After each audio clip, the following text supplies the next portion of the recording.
ఒక చెల్లి చీర కట్టుకొని ఫంక్షన్ కు వెళ్తుంది. ఇప్పుడు అది చూసిన అక్క, ఏంది ఇలా మొరటుగా ఉన్నావు, నీకు ఒక డ్రెస్ కుట్టిస్తా అని ఎమ్మటే ఆ చీరను కట్ చేస్తుంది. ఎన్నో చీరలు, ఎన్నో డిజైన్లు, ఎన్నో జాకెట్స్ కుట్టిన అక్క తన అనుభవాన్ని అంతా రంగరించి ఒక కొత్త మోడల్ శారీని సెట్ చేస్తుంది. తర్వాత చూసే ముందు బజరంగ్ బలి మీకు ఇష్టమైన దేవుడు అయితే లైక్ చేసి సబ్స్క్రైబ్ చేయండి. తర్వాత ఆమె తయారు చేసిన డ్రెస్ ఎంతో అద్భుతంగా ఉంది. ఫుల్ ఆసమ్ శారీకి మీరు ఎంత రేటింగ్ ఇస్తారో కామెంట్ చేయండి.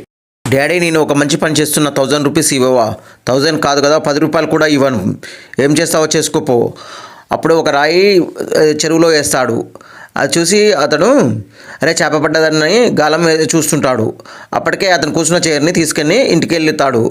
ఇంట్లో వెళ్ళి ఒక డిజైన్గా మంచిగా ఒక సోఫా సెట్ లాగా తయారు చేస్తాడు. అది చూసిన తండ్రి, ఏంటి వీడు నా చైర్ తీసుకుపోయి ఇలా చేశాడేంటి అని అనుకుంటాడు. తర్వాత వీడు ఏం చేస్తున్నాడో చూద్దామని చూడగా అతడు ఆ చైర్ని